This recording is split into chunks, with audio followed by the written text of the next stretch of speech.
Hello दोस्तों, स्वागत है आप सभी का मेरे YouTube channel D study centre में। तो दोस्तों, आज की इस क्लास में मैं शुरू करने जा रहा हूं कक्षा 10 की मैथ की प्रश्नावली नंबर 1 वास्तविक संख्याएं। तो आइए शुरू करते हैं अपनी प्रश्नावली नंबर 1 वास्तविक संख्याएं। और आज की इस क्लास में हम पढ़ेंगे कि संख्याएं क्या होती है, कितने प्रकार की होती है, और सभी संख्याओं के बारे में पढ़ेंगे, जैसे प्राकृत, पूर्ण, भाज्य, अभाज्य, परिमेय, अपरिमेय, इन सभी संख्याओं के बारे में पढ़ेंगे। तो ये शुरू करते हैं अपनी क्लास। तो सबसे पहले तो हम देखते हैं कि संख्याएं कितने प्रकार की होती है। पहले देखते हैं संख्याएं। तो संख्याएं दो प्रकार की होती है। पहली होती है वास्तविक,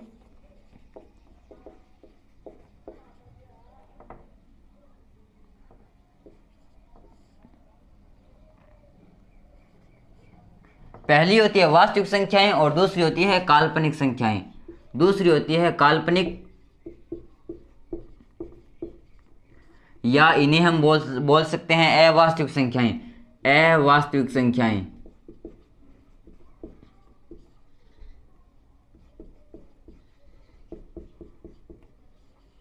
ये होती है वास्तविक संख्याएं।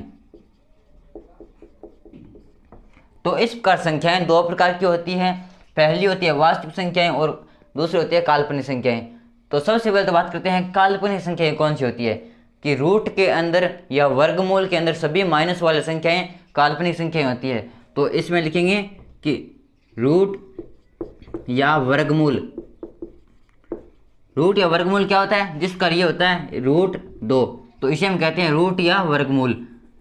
तो रूट या वर्गमूल के अंदर ऋणात्मक चिन्ह यानी माइनस वाली सभी संख्याएं।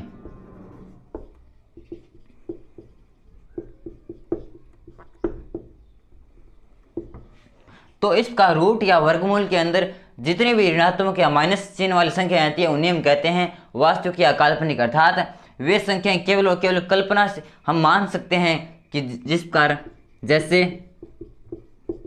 जैसे इसका उदाहरण होता है रूट के अंदर -25 मान लेते हैं, रूट के अंदर माइनस जैसे मान लेते हैं 20 मान लेते हैं। तो इनकी हम केवल और केवल कल्पना कर सकते हैं, लेकिन ये वास्तव में होती नहीं है। इसलिए हम इन्हें कहते हैं अवास्तविक या काल्पनिक। अर्थात केवल इन संख्याओं की हम कल्पना कर सकते हैं। क्यों? क्योंकि रूट के अंदर -25, तो ऐसी तो कोई संख्या नहीं होती है। तो इसका ये होती है वास्तविक या काल्पनिक संख्याएं। अब बात करते हैं हमारे मेन टॉपिक, वो है अपना वास्तविक संख्याएं। तो अब आता है अपना वास्तविक संख्याएं। तो वास्तविक संख्याएं कई प्रकार की होती है। पहली होती है परिमेय, अपरिमेय, प्राकृत, पूर्णांक, भाज्य, अभाज्य, सम, विषम, इस प्रकार बहुत प्रकार की होती है। इन सभी का जिक्र आज इस क्लास में हम करेंगे।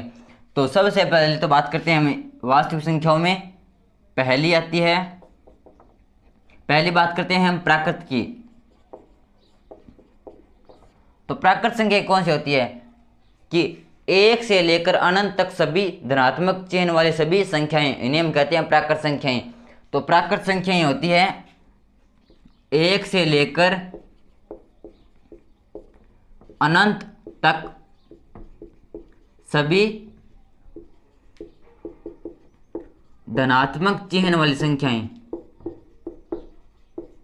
1 से लेकर अनंत तक धनात्मक चिन्ह वाली सभी संख्याएं।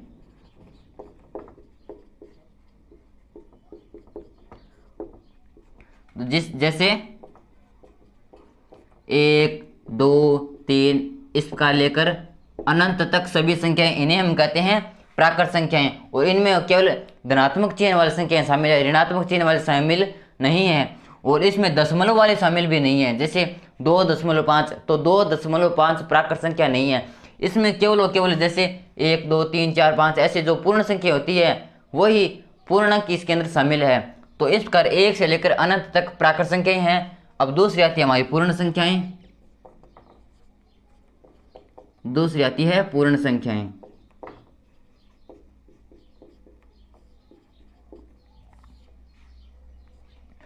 तो जब प्राकृत संख्याओं के अंदर शून्य और शामिल कर दें तब उन्हें कहते हैं पूर्ण संख्याएं।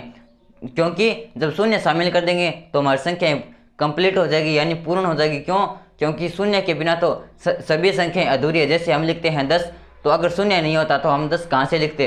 तो इस प्रकार शून्य का बहुत महत्व है। तो जब जब प्राकृत संख्याओं के अंदर शून्य और शामिल कर दें तो उन्हें कहते हैं पूर्ण संख्याएं। तो लिखेंगे 0 से लेकर अनंत तक सभी संख्याएं।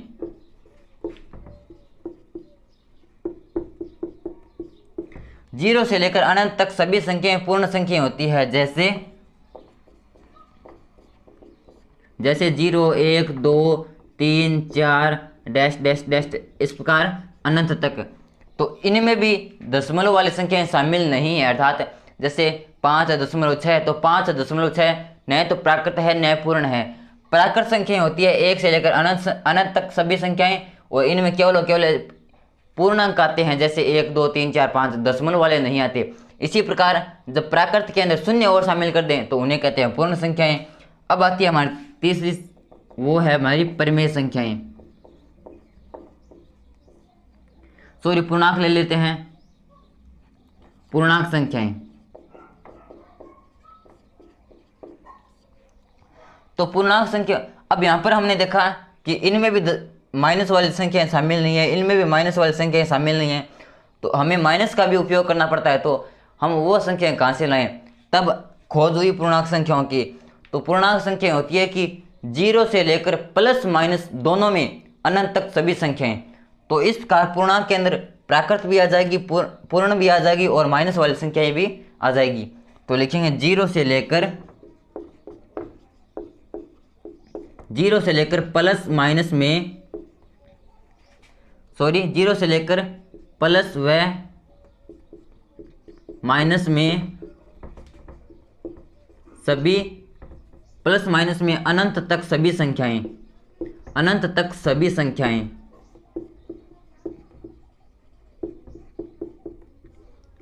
तो इस प्रकार 0 से लेकर प्लस और माइनस दोनों में अनंत तक सभी संख्याएं पूर्णांक संख्याएं होती है। जैसे 0 फिर प्लस माइनस में 1, प्लस माइनस में 2, प्लस माइनस में 3 डैश डैश चलता जाएगा और प्लस माइनस में अनंत। तो इस प्रकार 0 से लेकर प्लस माइनस में अनंत तक सभी संख्याएं पूर्णांक संख्याएं होती है। इनमें भी दशमलव वाली संख्याएं शामिल नहीं होगी। क्यों? क्योंकि इनके अंदर केवल पूर्णांक अंक शामिल होंगे, जैसे 1, 2, 3, 2.5 इस प्रकार दशमलव वाली संख्याएं शामिल नहीं होगी। अब बात करेंगे हम परिमेय संख्याओं की। तो 4 नंबर है अपनी परिमेय संख्याएं। अब परिमेय संख्या क्या होती है कि वे सभी संख्याएं जिन्हें हम p बट्टा q के रूप में लिख सकते हैं, यानी अंश बट्टा हर के रूप में लिख सकते हैं, उन्हें हम कहते हैं परिमेय संख्याएं। लिखेंगे वे सभी संख्याएं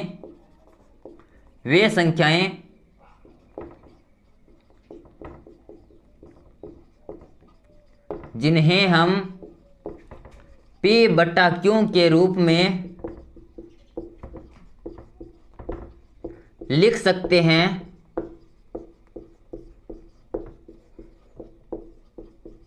उन्हें हम परिमेय संख्याएं कहते हैं।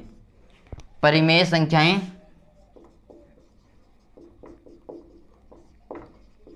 कहते हैं। तो वे सभी संख्याएं जिन्हें हम p बट्टा q यानी अंश बट्टा हर के रूप में लिख सकते हैं, उन सभी संख्याओं को परिमेय संख्या कहते हैं। इनके अंदर दशमलव वाली संख्याएं भी शामिल हो जाएगी। अब वास्तविक संख्या में आती है अपनी 5 नंबर। 5 नंबर है अपरिमेय संख्याएं।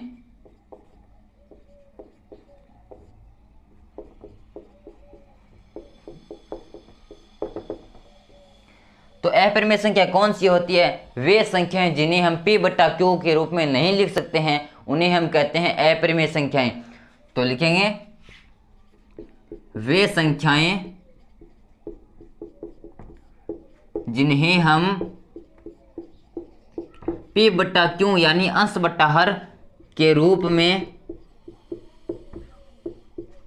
नहीं लिख सकते हैं, नहीं लिख सकते हैं। तो वे संख्याएं जिन्हें हम p बट्टा q के रूप में नहीं लिख सकते हैं, उन्हें कहते हैं अपरिमेय संख्याएं। और अपरिमेय संख्याओं का उदाहरण क्या होता है कि रूट या वर्गमूल के अंदर सभी अभाज्य संख्याएं। तो जब रूट के अंदर कोई अभाज्य संख्या आ जाए तो उसे हम कहते हैं एक अपरिमेय संख्या। तो उदाहरण होगा तो लिखेंगे जैसे रूट या वर्गमूल, इसे बोलते हैं रूट या वर्गमूल के अंदर सभी अभाज्य संख्याएं, सभी अभाज्य संख्याएं।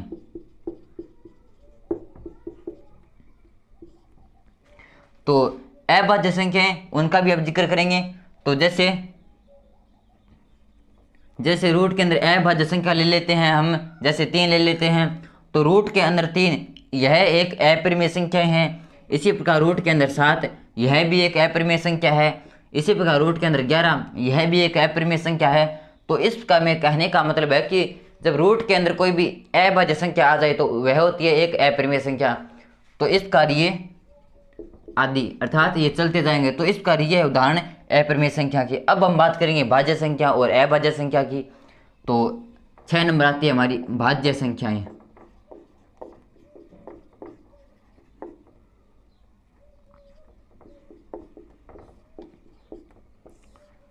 भाज्य संख्याओं का मतलब होता है कि वे संख्याएं जिनके अंदर एक ये अपना एक संख्या एक व स्वयं के अलावा किसी अन्य संख्या का भी भाग जाता है, उन्हें हम कहते हैं भाज्य संख्याएं। तो लिखेंगे वे संख्याएं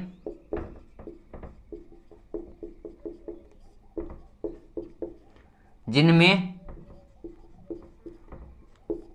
एक व स्वयं के अलावा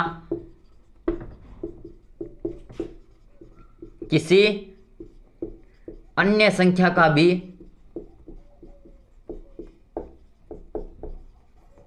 भाग जाता हो,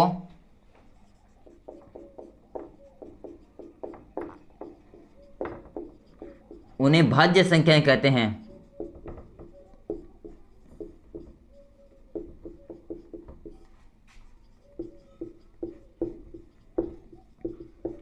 तो वे सभी संख्याएं जिनके अंदर एक व स्वयं के अलावा किसी अन्य संख्या का भी भाग जाता है, उन्हें हम कहते हैं भाज्य संख्याएं।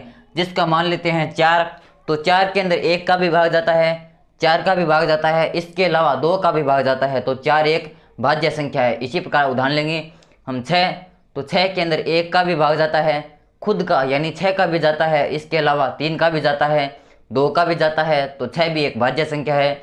इसी का उदाहरण लेंगे हम जिसका मान लेते हैं 18, तो 18 के अंदर 1 का भी जाता है, 18 का भी जाता है, इसके अलावा 9 का भी जाता है, 3 का भी जाता है, 6 का भी जाता है, तो 18 एक भाज्य संख्या है। तो मेरे कहने का मतलब है कि वे सभी संख्याएं जिनके अंदर एक व स्वयं के अलावा किसी अन्य संख्या का भी भाग जाता है, उन सभी संख्याओं को भाज्य संख्याएं कहते हैं। अब बात करेंगे अभाज्य संख्या की। तो इसका उदाहरण लिखेंगे जैसे इसका उदाहरण लिखते हैं तो जैसे 4, 6 भी भाज्य है, 18 भी भाज्य है, इसका 24 भी भाज्य है, तो ये चलता जाएगा। अब बात करेंगे अभाज्य की, तो आता है अपना 7 नंबर है अभाज्य संख्याएं।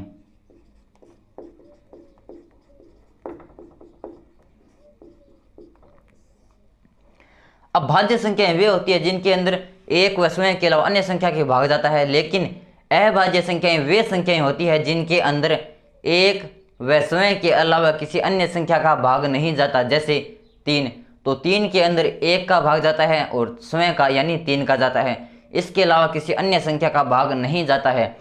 तो भाग जाने का मतलब है कि शेष पर शून्य आना चाहिए। वैसे तो हम किसी भी संख्या का भाग दे सकते हैं तो दशमलव में उत्तर आ जाएगा, लेकिन पूरा भाग जाना चाहिए। जिसका 4 में जाता है, 1 का भी जाता है, 4 का भी जाता है, इसके अलावा 2 का जाता है, 2 बार जाता है, फिर शेष पर शून्य आ जाता है। तो इस प्रकार अभाज्य संख्याएं वे संख्या होती है जिनके अंदर एक व स्वयं के अलावा किसी अन्य संख्या का भाग नहीं जाता, तो उन्हें कहते हैं अभाज्य संख्याएं। तो लिखेंगे वे संख्याएं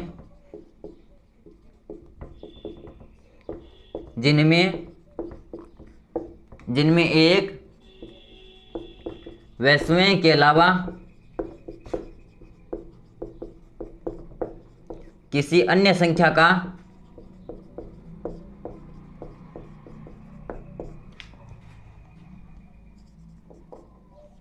भाग नहीं जाता है,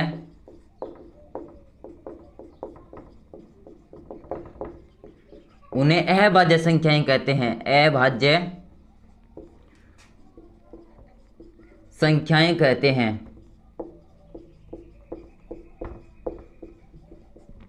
तो वे सभी संख्याएं जिनके अंदर एक व स्वयं के अलावा किसी अन्य संख्या का भाग नहीं जाता उन्हें कहते हैं अभाज्य संख्याएं। तो इसका उदाहरण लिखेंगे, जैसे 3 एक अभाज्य संख्या है, 7 भी अभाज्य है, 11 भी अभाज्य है, 17 भी अभाज्य है। तो इस कार्य चलता जाएगा। तो इस कार्य था हमारा 7 नंबर टॉपिक, वो था अभाज्य संख्याएं। अब पढ़ेंगे सम संख्याएं और विषम संख्याएं। अब आता 8 नंबर टॉपिक, वो है सम संख्याएं। तो सम संख्याएं पढ़ने से पहले एक बात और बता देना चाहता हूं कि एक न तो भाज्य है और न ही अभाज्य है। तो लिखेंगे एक न तो भाज्य है, न तो भाज्य है और न ही अभाज्य, न ही अभाज्य। तो एक न तो भाज्य संख्या है और न ही अभाज्य संख्या। अब आता है 8 नंबर है सम संख्याएं।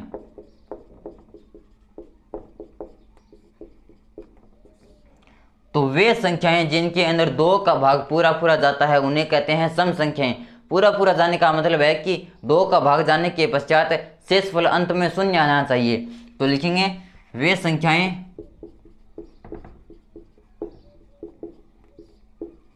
जिनमें 2 का भाग पूरा पूरा जाता है, पूरा पूरा जाता हो, उन्हें सम संख्याएं कहते हैं। सम संख्याएं कहते हैं। वे संख्याएं जिनमें 2 का भाग पूरा पूरा जाता है उन्हें कहते हैं सम संख्याएं। और भाग पूरा जाने का मतलब है कि अंत में शेषफल शून्य बचना चाहिए। तो जैसे 4, तो 4 एक सम संख्या है। क्यों? क्योंकि जब 4 के अंदर 2 का भाग देंगे तो जाएगा 2 बार और यह जगह 4 और अंत में शेष बच जाएगा शून्य। तो अर्थात 4 के अंदर 2 का भाग पूरा पूरा जा रहा है। इसी प्रकार 6 भी सम है, 8 भी सम है, 10 भी सम है। तो इस कार्य चलती जाएगी। और 2 खुद भी एक सम संख्या है। तो इसका ये था 8 नंबर टॉपिक सम संख्याएं। अब आता है 9 नंबर। 9 नंबर है अपना विषम संख्याएं।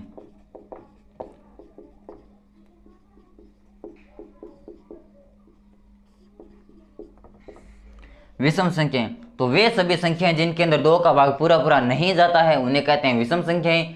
2 का भाग पूरा पूरा नहीं जाने का मतलब है कि 2 का भाग जाने के पश्चात शेषफल शून्य नहीं आता है उनमें। तो लिखेंगे वे संख्याएं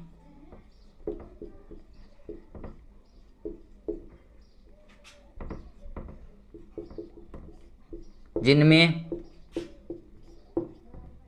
2 का भाग पूरा पूरा नहीं जाता है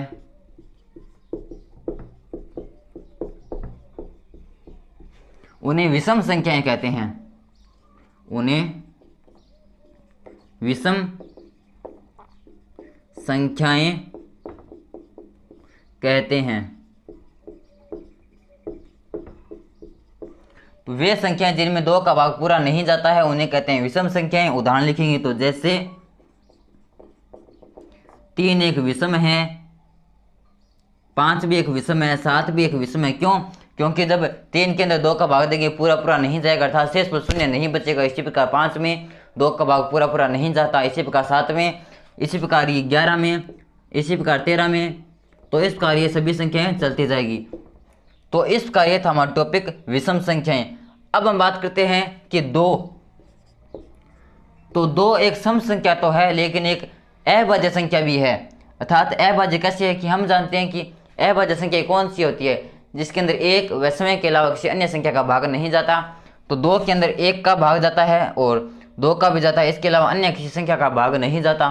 तो हम कह सकते हैं कि 2 एक अभाज्य संख्या है।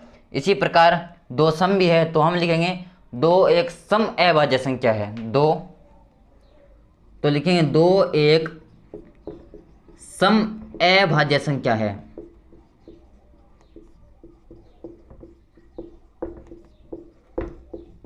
तो ये बात बहुत इंपॉर्टेंट है कि 2 एक सम अभाज्य संख्या है, और दूसरी थी हमारी कि एक न तो भाज्य है और न ही अभाज्य। तो इस कार्य था हमारा कक्षा 10 की प्रश्नावली नंबर 1 वास्तविक संख्याओं का पहला लेक्चर। और अगले लेक्चर में हम पढ़ेंगे यूक्लिड विभाजन प्रमेय का, कि यूक्लिड विभाजन प्रमेय का क्या होती है, उसका सूत्र, उसके कॉन्सेप्ट के बारे में समझेंगे। तो दोस्तों वीडियो कैसा लगा प्लीज़ कमेंट करके जरूर बताना, और अगर वीडियो अच्छा लगा तो प्लीज़ वीडियो को लाइक करना और चैनल को सब्सक्राइब करना। धन्यवाद।